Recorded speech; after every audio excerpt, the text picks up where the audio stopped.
Ito ang problema ko sa mukha ko dati, ang daming pimples. At kung tatanungin niyo kung paano nawala lahat ng mga pimples ko mga kids, kung anong ginawa ko, panoorin niyo ito mga kids.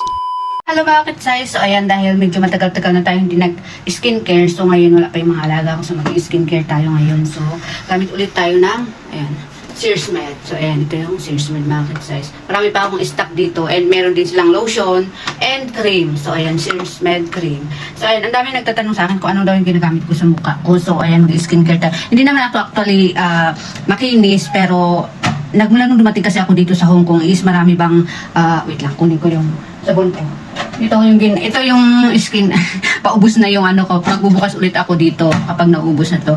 Hindi naman actually makinis yung mukha ko. Ang dami talagang pimples nung pagdating ko dito sa Hong Kong, and then gumamit ako ng Sears Med. Ito kasing Sears Med na ito is kinokontrol niya yung pag-grow ng pimples noon. Sobrang dami ng pimples ko dati. Nung na-discover ko tong Sears Med na to, medyo kumunti na, meron na din sigurong isa, dalawa, tatlo sa mukha ko, ganun. Yun naman actually na nagmamit ka ng Sears Med is wala na talaga yung mai-erase na yung mga pimples mo. Meron pa din pero di na yung kagrabe noon nung yan, papakita ko yung dati kong mukha na ang daming pimples.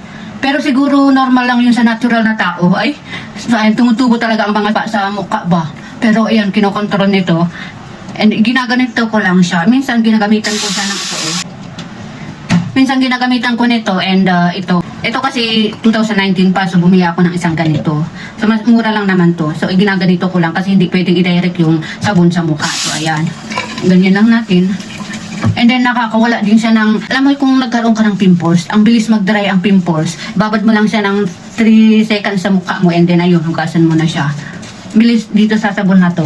Kaya try nyo din mga kids size. Hindi ako nagpo-promote, pero sinasabi ko lang yung ginagamit kong sabon kasi minsan madami din nagtatanong. Ayan. And then meron din siyang cream. After nito, brush. Then yan, hugasin na natin. Ito lang.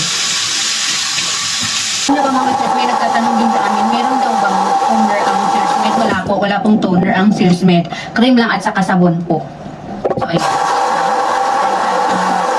Kasi ako nagso-toner kapag ganitong tanghali o umaga. And gamit lang ako ng toilet tissue. Yan. Okay na yan. And then, yung cream natin. Ito yung cream ko, may reservoir din ako dito. Ayan. Hindi pa nabuksan to. And then, ito yung gagamitin natin. Ganyan lang. Ito lang ako maggamit ng cream. Di ba? Kasi sa leeg din dito pa. Kasi para magpantay ba yung kulay natin.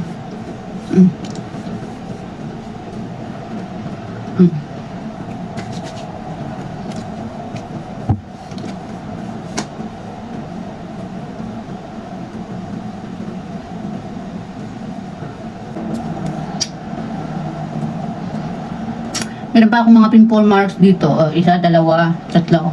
O, di ba? I love you too. So, ayan.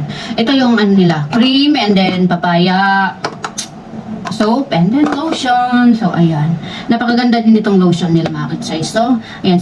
Kung gusto nyo i-try nyo po ang Sears Med product. So, ayan po.